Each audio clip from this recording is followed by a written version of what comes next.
Hello नमस्कार दोस्तों, आपके अपने परिवार MNV स्टडी सेंटर में आपका एक बार फिर से स्वागत है। जैसा कि आप पढ़ रहे हैं बायोलॉजी हमें लगातार टॉपिक पढ़ते जा रहे हैं। बायोलॉजी में हमने श्वसन तंत्र पढ़ रहे थे, तो श्वसन तंत्र का पार्ट फर्स्ट हमने पढ़ लिया था। आज हम पढ़ने वाले हैं श्वसन तंत्र का पार्ट सेकंड पढ़ने वाले हैं।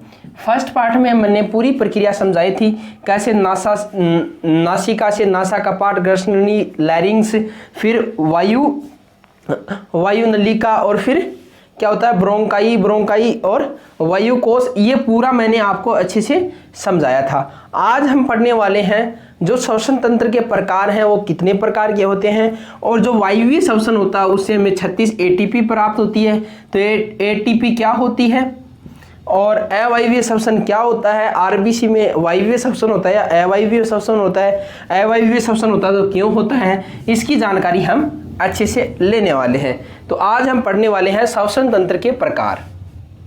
श्वसन तंत्र के क्या पढ़ने वाले हैं, टाइप्स पढ़ने वाले हैं। क्या पढ़ने वाले हैं, टाइप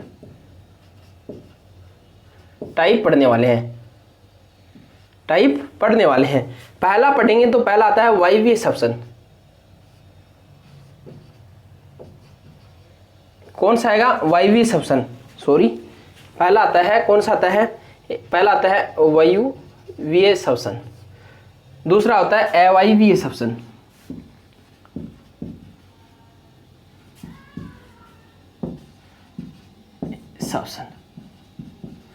श्वसन दो प्रकार का होता है, एक होता है वायवीय श्वसन, एक होता है अवायवीय श्वसन।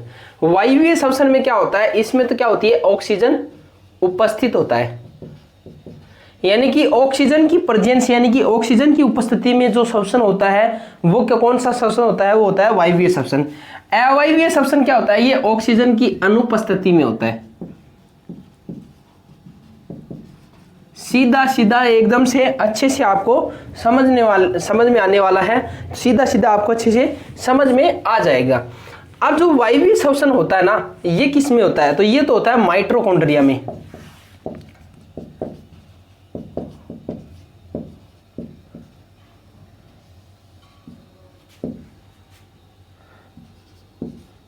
कॉन्ड्रिया में होता है। किस में होता है, ये तो होता है माइटोकॉन्ड्रिया में। माइटोकॉन्ड्रिया को कोशिका का बिजली घर कहा जाता है। ये किस में होता है, ये तो होता है माइटोकॉन्ड्रिया में। और जो अवायवीय श्वसन होता है वो किस में होता है, कोशिका द्रव्य में होता है। किस में होता है, कोशिका द्रव्य में। किस में होता है, कोशिका द्रव्य में होता है। कौन सा, अवायवीय श्वसन किस में होता है, कोशिका द्रव्य में। अब देखो बात करते हैं किसकी, माइटोकॉन्ड्रिया में। तो इसमें कितनी ATP यानी कि कितनी ऊर्जा हमें मिलती है, तो इसमें हमें लगभग नहीं, पूरी सटीक इसमें 36 ATP मिलती है, यानी कि एडिनो ट्राइफॉस्फेट। क्या होता है ये, एडिनो ट्राइफॉस्फेट, ये होती है ATP की फुल फॉर्म, एडिनो ट्राइफॉस्फेट। और इसके अंदर हमें कितनी ATP मिलती है, तो ये मिलती है हमें 2 ATP ऊर्जा मिलती है। श्वसन तंत्र में हमें पूर्णतः कितनी मिलती है, तो ये होगी 36 और 2 38। कितनी ATP मिलती है हमें, 38 ATP ऊर्जा मिलती है। कितनी मिलती है, 38 ATP ऊर्जा मिलती है। अब जो वायुकोश होता है, एक बात और बता दूं, ऐसा होता है हमारा वायुकोश, यानी कि वायुकोश ऐसे होते हैं, ब्रोंकियोलिस्ट के ऐसे लगे होते हैं। ये होता है ब्रोंकाई, ये ब्रोंकियोलिस्ट होता है, और इस यहाँ क्या लगे होते हैं, वायुकोश लगे रहते हैं। तो मैंने यहाँ से एक वायुकोश ले लिया। इसमें क्या होता है कि जो ऑक्सीजन आती है वो तो क्या हो जाती है, हीमोग्लोबिन के साथ चिपक जाती है, और ये CO2 को लाकर यहाँ छोड़ देती है। जब भी हम श्वास बाहर छोड़ते हैं तो वो क्या होती है, CO2 बाहर निकल जाती है। जो CO2 हीमोग्लोबिन के ऊपर चिपकती है, हीमोग्लोबिन पर चिपकती है, इस प्रक्रिया को हम क्या कहते हैं, इस प्रक्रिया को विसरण कहते हैं। क्या करते हैं, इस प्रक्रिया को क्या करते हैं, विसरण करते हैं। यानी कि हीमोग्लोबिन पर ऑक्सीजन का चिपकना क्या कहलाता है, विसरण कहलाता है। ये बातें इतनी आपको समझ में आ गई होंगी। अब जो देखो इसमें देखो अवायवीय श्वसन होता है, ये देखो अवायवीय श्वसन हमारी जो RBC होता है ना, RBC red blood cell, RBC में भी अवायवीय श्वसन होता है। क्यों होता है? क्योंकि इसमें क्या होता है, माइटोकॉन्ड्रिया अनुपस्थित होता है, जिस कारण क्या होता है, आरबीसी के अंदर क्या पाया जाता है, अवायवीय श्वसन पाया जाता है। अब जो वायवीय श्वसन होता है ये तो क्या पाया जाता है उच्च जीवों में, उच्च जीवों में, जैसे कि मनुष्य, हम और क्या, जैसे कि एक एग्जांपल ले लो, जैसे कि हाथी, इनमें क्या पाया जाता है वायवीय श्वसन। जबकि ये होते हैं ना कौन से, अवायवीय श्वसन किस में पाया जाता है, ये पाया जाता है ईस्ट बैक्टीरिया, किस में पाया जाता है, बैक्टीरिया, ईस्ट। और जो व्यक्ति की मसल्स होती है ना, मसल्स, इनमें क्या पाया जाता है, ये पाया जाता है कौन, क्या पाया जाता है, अवायवीय श्वसन होता है। आपने सुना होगा जो धावक होता है उसकी मसल्स में पेन होता है। क्यों होता है? क्योंकि उन मसल्स में क्या पाया जाता है, अवायवीय श्वसन पाया जाता है। और जो मसल्स होती हैं इसमें फिर किसका निर्माण होता है, तो यहां होता है लैक्टिक एसिड का। किसका? Lactic acid. किसका होता है, निर्माण होता है, लैक्टिक एसिड का निर्माण होता है। और जो बैक्टीरिया और ईस्ट होते हैं इनमें किसका निर्माण होता है, तो इसमें होता है एल्कोहल। किसका निर्माण होता है, एल्कोहल। एल्कोहल बोलते या एथिल एल्कोहल का निर्माण होता है। उम्मीद है आपको इतना अच्छे से समझ में आया होगा। अब बात कर लेते हैं जो श्वसन तंत्र होता है वो कितने चरणों में होता है। जो श्वसन तंत्र की प्रक्रिया वो 3 चरणों में होती है। पहला होता है वो बोलता है, इसे बोलते हैं EMP पाथवे बोलते हैं या ग्लूकोसिस भी बोलते हैं। ग्लूकोसिस मतलब इसमें क्या होता है, ग्लूकोज टूटता है, किसमें, पाइरूवेट में टूटता है। ठीक है, ये तो होता है ग्लूकोसिस।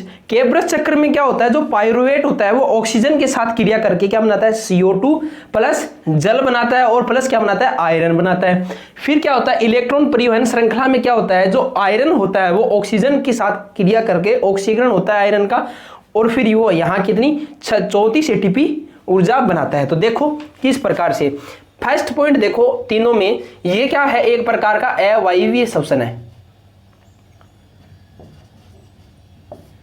श्वसन है, सॉरी श्वसन है।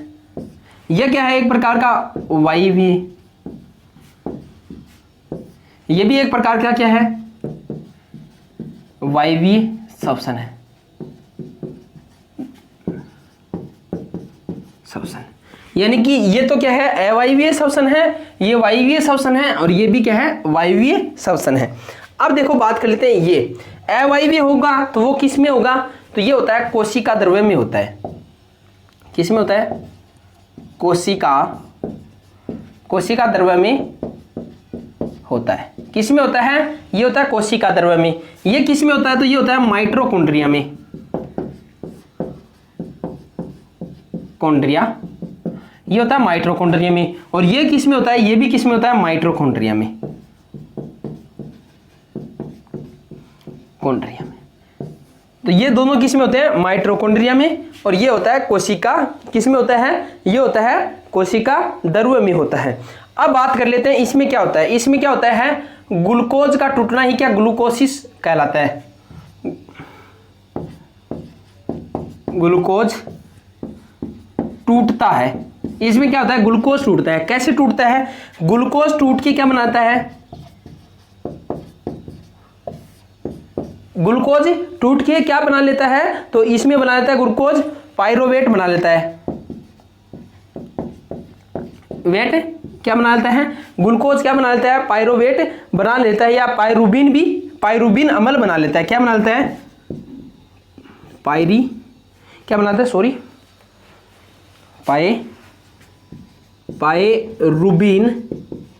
पाइरुबिन अम्ल भी बोलते हैं। यानी कि इसका सही नाम पाइरुबिन अम्ल है, तो इसे पाइरोवेट भी बोलते हैं। यानी ग्लूकोज किस में टूट जाता है, पाइरुबिन अम्ल में या पाइरोवेट में टूट जाता है। अब जो पाइरोवेट होता है, पाइरोवेट क्या होता है, पाइरोवेट की क्रिया किसके साथ होगी, ऑक्सीजन की, क्योंकि ये क्या है, वायवीय श्वसन। अवायवीय श्वसन में ऑक्सीजन नहीं होगी, क्योंकि ये क्या होता है, ऑक्सीजन की अनुपस्थिति में होता है। वायवीय श्वसन क्या होता है, ऑक्सीजन की उपस्थिति में। तो पाइरोवेट ऑक्सीजन की उपस्थिति में क्या बना लेगा, क्या क्या बनाएगा, तो ये बनाएगा CO2 बनाएगा प्लस जल बनाएगा, और क्या बना लेता है, आयरन क्या बना लेगा, CO2 कार्बन डाइऑक्साइड, जल और आयरन, 3 चीजें बना लेता है। अब बात करते हैं इसकी, इसमें जो आयरन होता है, आयरन का क्या हो जाता है, ऑक्सीकरण हो जाता है, और जिससे क्या होती है, एनर्जी प्रोड्यूस होती है। और इसमें कितनी एनर्जी बनती है, तो इसमें बनती है 34 ATP बनती है। इसमें कितनी बनती है, 34 ATP बनती है। इसमें कितनी बनती है, तो इसमें बनती है 2 ATP। इसमें कितनी बनती है, तो इसके अंदर कितनी जो ये केब्रस चक्र होता है, इसमें कितनी ATP ऊर्जा बनती है। तो हम बात कर लेते हैं, इसके अंदर तो 2 बन गई, इसमें कितनी बनती है, तो इसमें बनती है 4 ATP। इसमें 4 ATP बनती है, लेकिन क्या होती है, 2 जो श्वसन की प्रक्रिया होती है उसमें काम आ जाती है। श्वसन की 2 ATP श्वसन प्रक्रिया में काम आती है, और 2 ATP बच जाती है, 2 ATP बच जाती है। तो देखो अवायवीय श्वसन में कितनी ऊर्जा मिलती है, तो 2 मिलती है, 2 ATP। और जो अवायवीय श्वसन में 2 ATP, और वायवीय श्वसन में कितनी मिलती है, तो वायवीय श्वसन में मिलती है हमें 2 ATP यहां से मिली, 34 यहां से, तो 34 + 2 कितनी होगी, ये होगी 36 ATP एडिनो ट्राइफॉस्फेट। ये हो गया आपका श्वसन तंत्र, यानी कि हमारा चैप्टर हुआ पूरा समाप्त। आप चाहो तो इसका स्क्रीनशॉट ले सकते हो। यदि आपको अच्छे से समझ में आया हो तो वीडियो को लाइक करें, शेयर करें, कमेंट करें, और चैनल पर पहली बार विजिट करें तो चैनल को सब्सक्राइब करें। और यदि पढ़ाने के तरीके में कोई आपको मतलब कि सुझाव देना हो, कोई मतलब कि ये चीज़ें हमें अच्छे से समझ में नहीं आ रही, इस प्रकार से समझाया जाए, तो आप कमेंट बॉक्स में अपना सुझाव ज़रूर दें। थैंक यू, धन्यवाद, हैव ए नाइस डे।